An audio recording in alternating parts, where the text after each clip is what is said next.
T. Oh, you wanna come my way? Hi everyone. Fetty Waptano here, the internet's busiest music nerd.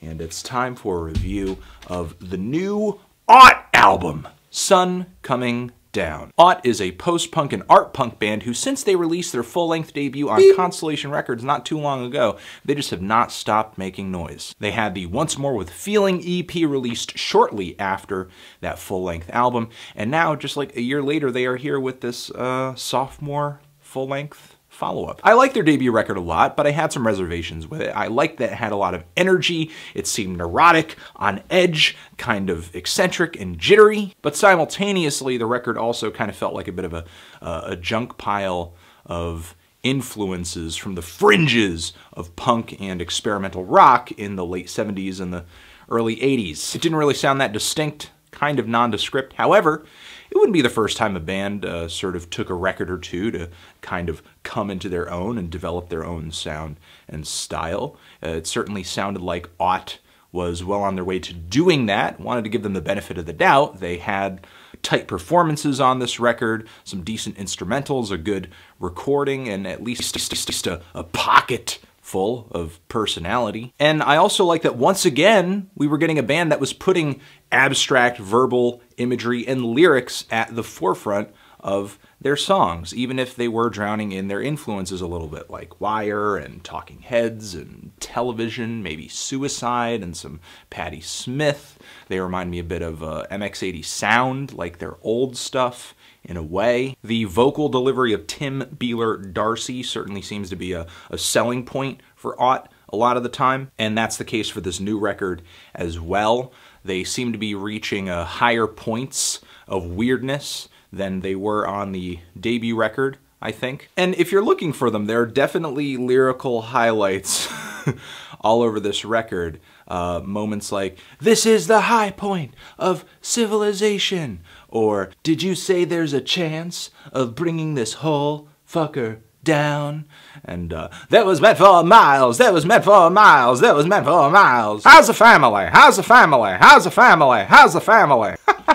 This is kind of the herky, jerky, left field, wordy art rock that is usually in my wheelhouse, and yeah, it just continues to be the case for this new record over here. However, I will say that some of Tim's best moments and some of the best lyrics on this record are slightly drowned out by the kind of cacophonous instrumentation, which does make the album feel sort of lively. It's just a bit of a double-edged sword. My final thought on Tim's vocals is that I just wish he would come off a little more unhinged, as he seems to be kind of implying he is through his lyrics and his performances. He certainly seems to be a little bolder than he was on the band's last album. I'm definitely seeing progression here. I think he just could have been more volatile on the performance side of things on this record. Though that's not to say I'm not enjoying what he's doing already. I certainly am.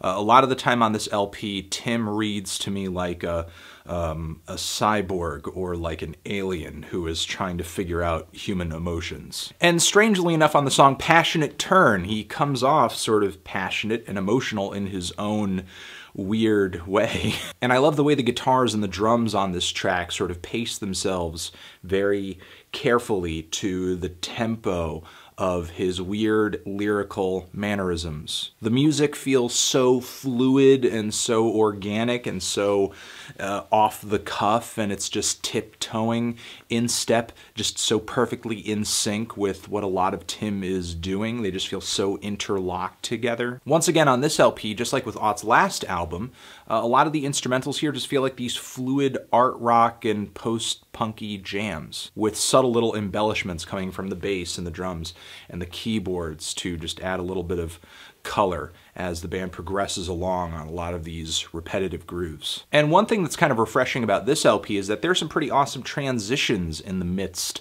of these tracks too that weren't so much there on Ought's debut. I love the bridge and sort of the outro transition on the song Men for Miles, which I thought was really beautiful. The opening of the song The Combo is super intense and explosive. And I love the really dreary and sinister melodies on the second second half of the title track here, which sounds entirely different from what's going on in the first half of the track, which is kind of this weird psychedelic wall of noisy, cacophonous rock music, which is another moment on the LP I'm not completely sold on. I think that not all the beauty of this moment on the record translates, because I think it drowns itself out more than it, I guess, I don't know, really sells itself or comes through in a clear fashion. But still, I like that the recording on this album feels so in the moment and feels so raw. It's rare that you're getting a great rock recording these days that feels that way, that isn't like a demo or something like that. I mean, everything is just so flawless and quantized these days. It's nice to hear something that's just a little looser. And then there's the track Beautiful Blue Sky, one of my favorite cuts on the entire LP, not only because I think Ott gets kind of funny here, but I think they're kind of just taking a jab at societal norms at this point with the lyrics, and maybe lampooning social pleasantries like I was referencing earlier when I was talking about some of the lyrics, where we get these repetitive greetings over and over and over in the lyrics. Beautiful weather today, beautiful weather today, beautiful weather today. And there's this kind of jerky, somewhat off-kilter groove and some really sharp, twangy guitars being played in the instrumental here that remind me a lot of Women. It didn't really dawn on me just how much of a point of inspiration that band seems to have been for Ott until I heard this track, where it feels like this instrumental could have been soaked in more reverb and landed on Women's Public Strain. The song Celebration was okay. I thought this was one of the few moments on the record where the band neglects structure a little bit and it leaves the song feeling kind of like a jumble and just not that cohesive. I feel like I'm getting a bunch of different parts that don't really complement each other that well. And for the most part, I think the band's avoidance of just usual, just normal pop song structures turns out good for them on these tracks. It makes the songs just winding and unpredictable and kind of surprising. But I think it keeps a few of the tracks on here from having the impact that they could, especially with the closing track, which seems to just peter out of nowhere. However, I still like the closer on here overall. I think it's an example of how the band can just jump from one idea to the next, and each idea is so potent that it still makes for a pretty entertaining song. And that's pretty much the record. It's a succinct 8 tracks, which I think was a good move. It's kind of a difficult album, and this sort of sound, I think, could overstay its welcome very easily. And in some respects, I think this record is an improvement on Ott's last full-length album, but I still think they're just like a smidge short of being a total package of sorts. And on first glance, I think their music kind of comes off a little pretentious and bloated and masturbatory, but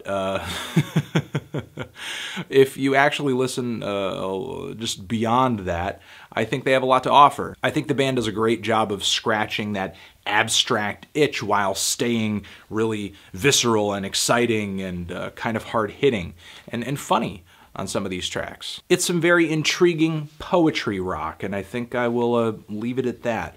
I'm feeling a strong 7 to light 8 on this thing on a good day. On a good day, could grow on me, and yeah, that's about it.